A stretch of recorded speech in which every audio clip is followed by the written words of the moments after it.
Surah Al-Baqarah ayat 106 sampai dengan ayat 123.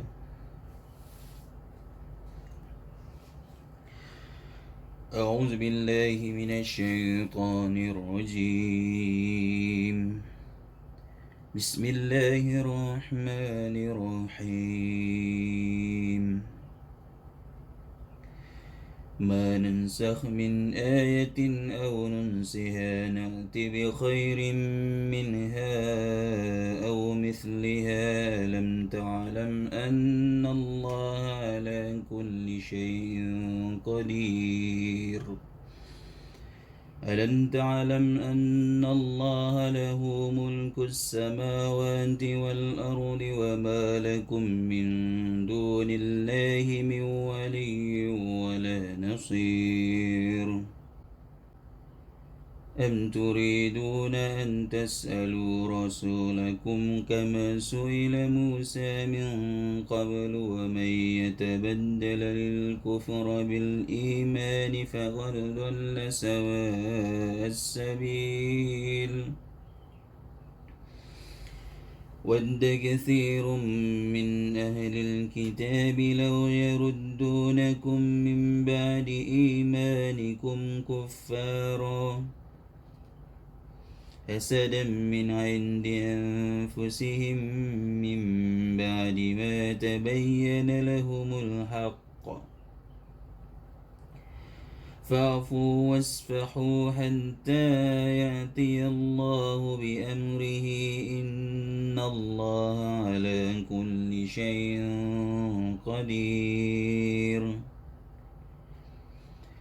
وأقيموا الصلاة وآتوا الزكاة وما تقدموا لأنفسكم من خير تجدوه عند الله إن الله بما تعملون بصير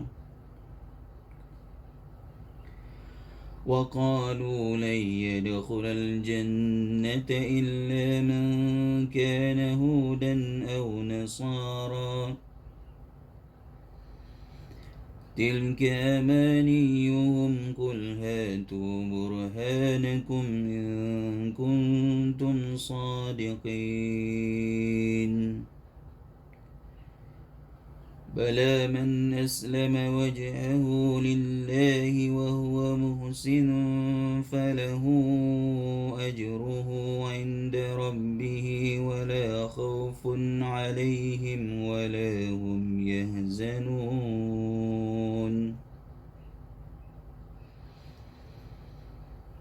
وقالت اليهود ليست النصارى على شيء وقالت النصارى ليست اليهود على شيء وهم يتلون الكتاب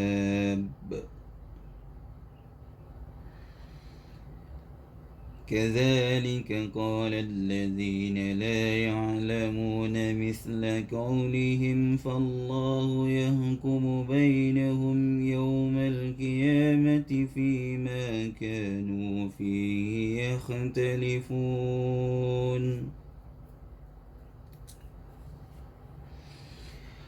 ومن أظلم ممن منع مساجد الله أن يذكر فيها اسمه وسعى في خرابها أولئك ما كان لهم أن يدخلوها إلا خائفين لهم في الدنيا خزي ولهم في الآخرة عذاب عظيم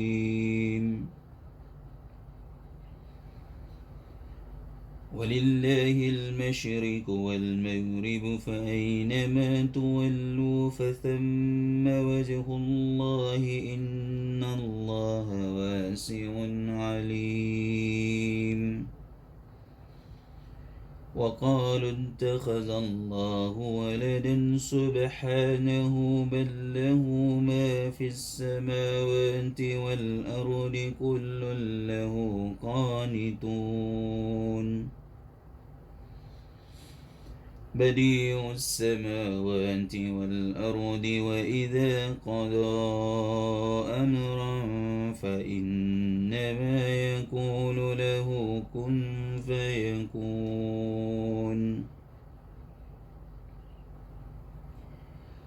وقال الذين لا يعلمون لولا يكلمنا الله أو تأتينا آية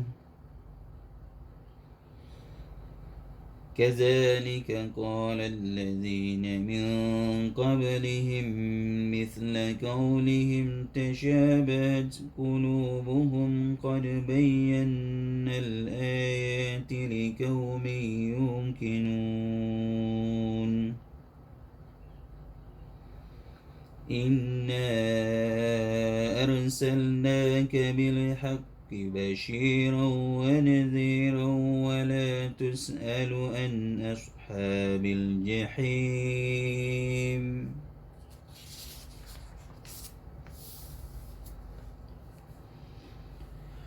ولن ترضى عنك اليهود ولا النصارى حتى تتبع ملتهم قل إن هدى الله هو الهدى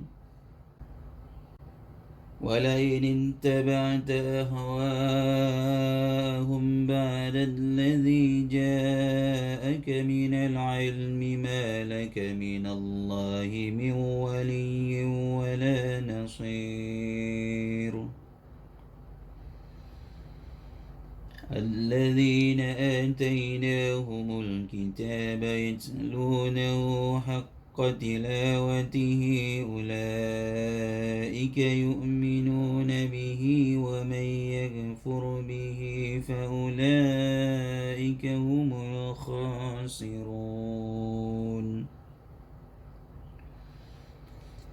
يا بني إسرائيل اذكروا نعمتي التي أنعمت عليكم وأني فضلتكم على العالمين.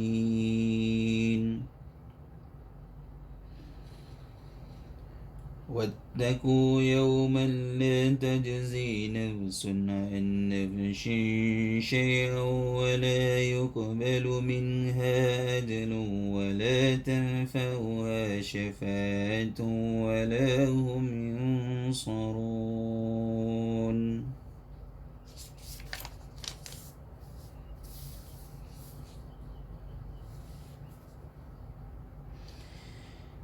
Ayat yang kami batalkan atau kami hilangkan dari ingatan pasti kami ganti dengan yang lebih baik atau yang sebanding dengannya.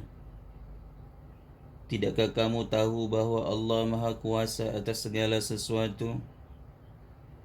Tidakkah kamu tahu bahwa Allah Subhanahu wa Ta'ala memiliki kerajaan langit dan bumi? Dan tidak ada bagimu pelindung dan penolong selain Allah Subhanahu wa Ta'ala.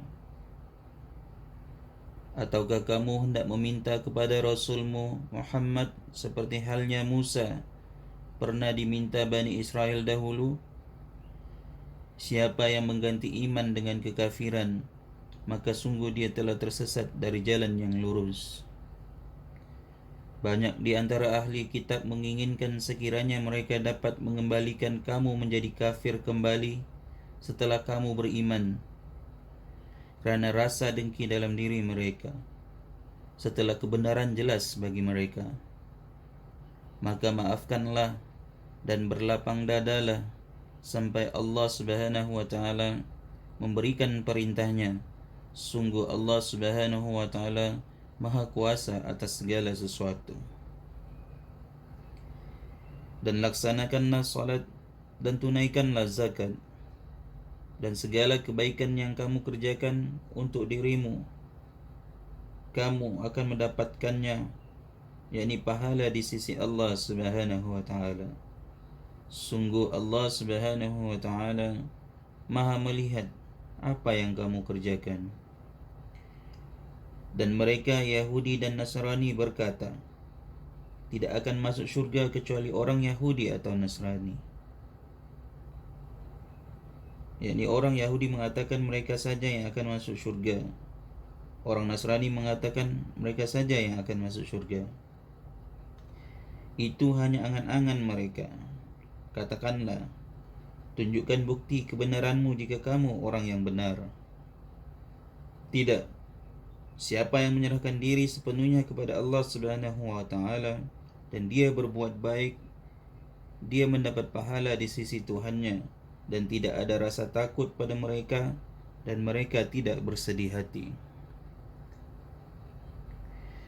Dan orang Yahudi berkata, orang Nasrani tidak memiliki sesuatu pegangan.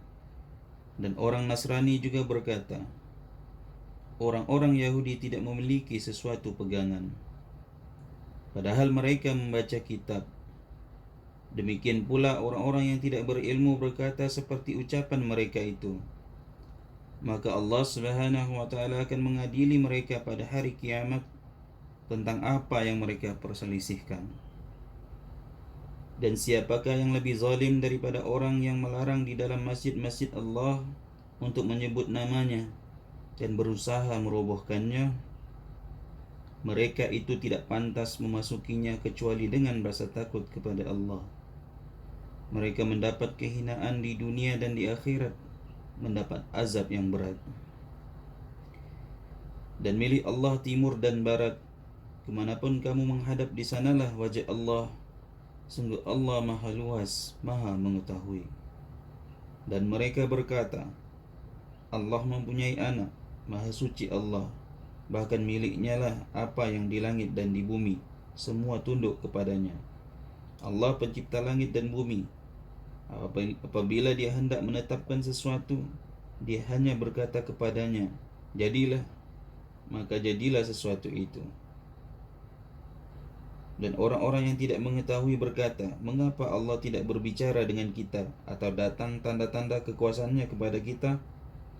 Demikian pula orang-orang yang sebelum mereka telah berkata seperti ucapan mereka itu. Hati mereka serupa, sesungguhnya telah kami jelaskan tanda-tanda kekuasaan kami kepada orang-orang yang yakin. Sungguh kami telah mengutusmu Muhammad dengan kebenaran sebagai pembawa berita gembira dan pemberi peringatan. Dan engkau tidak akan diminta pertanggungjawaban tentang penghuni-penghuni neraka.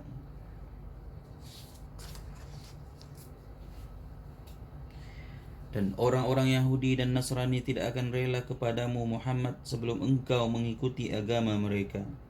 Katakanlah, sesungguhnya petunjuk Allah itu petunjuk yang sebenarnya. Dan jika engkau mengikuti keinginan mereka setelah ilmu kebenaran sampai kepadamu, tidak akan ada bagimu pelindung dan penolong dari Allah Subhanahu wa taala. Orang-orang yang telah kami beri kitab, mereka membacanya sebagaimana mestinya. Mereka itulah yang beriman padanya, dan siapa yang ingkar padanya, mereka itulah orang-orang yang rugi. Wahai Bani Israel, ingatlah nikmatku yang telah aku berikan kepadamu, dan aku telah melebihkan kamu dari semua umat yang lain di dalam ini, yakni alam ini pada masa itu. Dan takutlah kamu pada hari ketika tidak seorang pun dapat menggantikan, membela orang lain sedikit pun, tebusan tidak diterima, bantuan tidak berguna baginya, dan mereka tidak akan ditolong. Sadaqallahul azim.